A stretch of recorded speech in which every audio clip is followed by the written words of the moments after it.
We 13 are your father's advisors and only confidants. All other agents are misled as to the bulk of our objectives and motives. Their knowledge is restricted to the details required by their assignments. The penalty for disloyalty is death.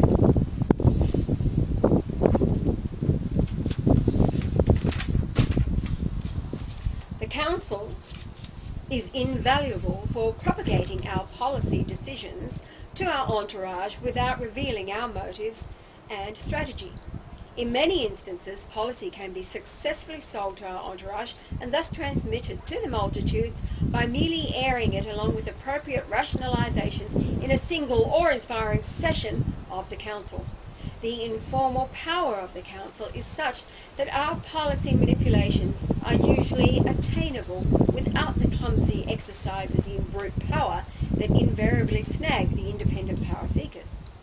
The Council is at the heart of what is called the establishment. And we are at the heart of the Council.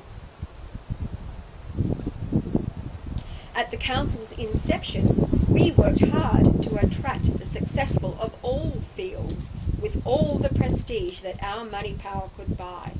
We had to work hard convincing the independent self-made Council members to move in harmony with our policy objectives. We had many failures.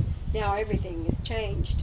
Membership is no longer a reward for success as much as it is a prerequisite for major success. Without Council membership, only the most outstanding can achieve national prominence. With membership, glaring mediocrities with the right attitudes approve prominence. In fact, mediocrities are much more adapted to propagating our policy rationalizations and less likely to detect and oppose our ulterior motives. A power-lusting mediocrity is not likely to judge his benefactors too harshly or inquire diligently into the nature of the power structure that brought him what he fears was undeserved success. The vanity of even idealistic, committed humanitarians militates against such a course. The Council is now a giant employment agency of loyalists, ready to parrot our public line from the commanding posts of government, foundations, broadcasting, industry, banking, and publishing.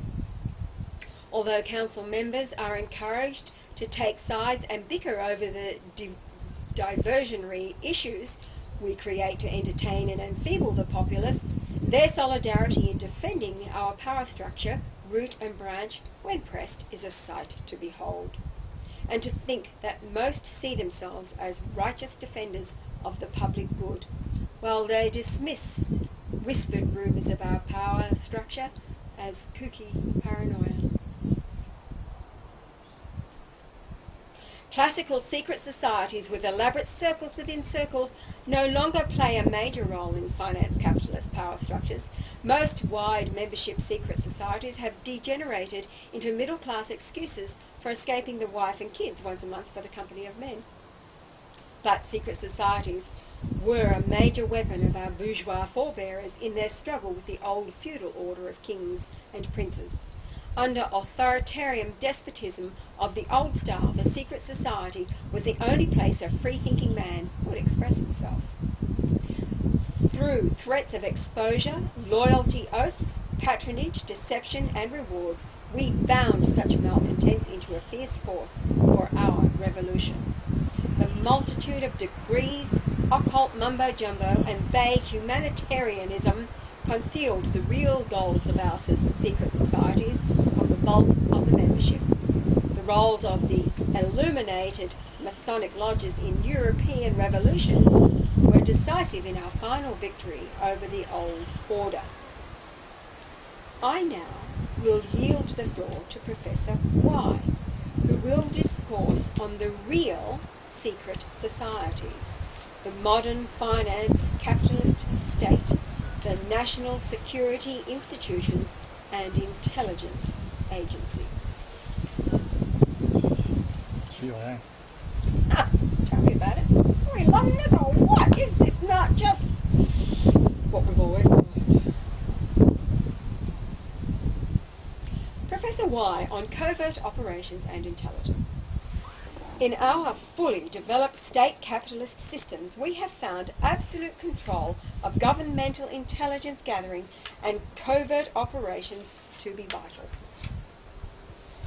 Besides providing a valuable tool in our struggle with rival dynasties, such control is now an integral and necessary part of our day-to-day operations. Large intelligence communities are inevitable, given the system of all-encompassing governments with which we have imposed upon the world during our ascent to power. Our power would be short-lived indeed if the pervasive influence and power of these iron-disciplined intelligence agencies fell into the hands of mere politicians, especially those beyond our control. We do not allow intelligence agencies to pursue the national interest the way the public conceives spies to operate. Politicians cannot be permitted to divert the power and influence of our intelligence community from the esoteric requirements of our money power to petty political struggles. Neither nationalistic aspirations of races and peoples nor ideological visions of intellectuals for humanity can be allowed to pervert intelligence and covert operations. Our rationalizations, both within the intelligence community and to the public at large, must be diverse and flexible, but the intelligence community must further, without exception, the inexorable goals we have set for humanity. No crisis is more serious for our money power than an attempt by a head of government to assume personal control of intelligence and operations, or to bypass existing agencies by setting up parallel ones. Such intrusions must be met decisively. Although a contrived scandal to remove the offending politician from office is the first line of defence, we dare not shrink from assassination when necessary. JFK. Of course. Abraham Lincoln.